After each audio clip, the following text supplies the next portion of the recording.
When you were a kid and you were going through what you were going through, imagine if you had access to a letter like this, and ask yourself, would it have changed anything? I want you to know that you are amazing. You deserve to be loved, and there's much more to your life than the negative things. Please remember to never give up. Your future self will be so proud of you for holding on to see the better days ahead. After the assault, I fell into a deep depression because I was so ashamed and I didn't know how to cope with the trauma. I began to drink alcohol, and for a while, it is what I did every day. I was also engaging in promiscuity. I was a virgin before the assault, and I was raised with the core belief that I'm supposed to save my first time for my husband. I was angry with myself for not being able to do so, so I decided to cope with that by giving my body to everyone. I felt I no longer had value. The first thing I did when I wanted to heal was to seek professional help. It took a few tries, but eventually I found a great therapist who understood how to meet me where I was and how to help me.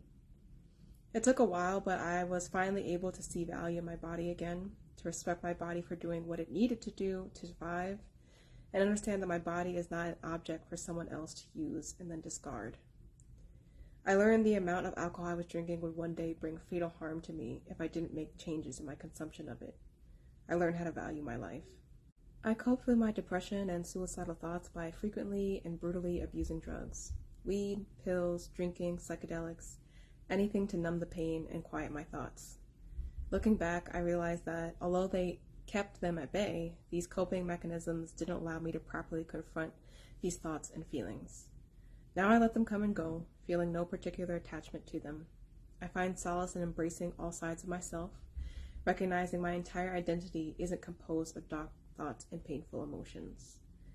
My plans for the future are to cherish my sobriety, respect my body, and protect my joy. I had a relatively good childhood with some intense experiences showing up as flashes of memories. That allows room for doubt and travels through to later in life where if something traumatic happens, I will most likely doubt myself in thinking that it is what it is. But when you talk to someone you trust, sharing details will help you process and realize that yes, something bad did happen. You have to accept it to begin the healing process. First time I fully felt what I should feel after being assaulted was when I journaled about it and prefaced my entry by saying, I will write this as someone on my side. That helped me let go of the excuses I made for people for just that entry. After that entry, my physical symptoms, like intense hair loss, started healing. Something I'd like to tell a kid with similar ACE scores as me is that I'm proud of them.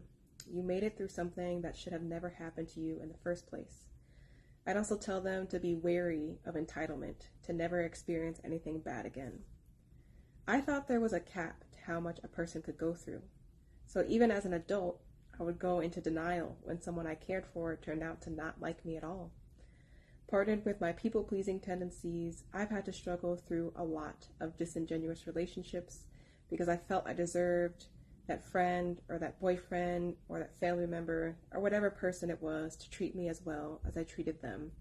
And I wasn't willing to confront reality when that turned out to not be true. I can see now, but I just hope you can avoid that pain.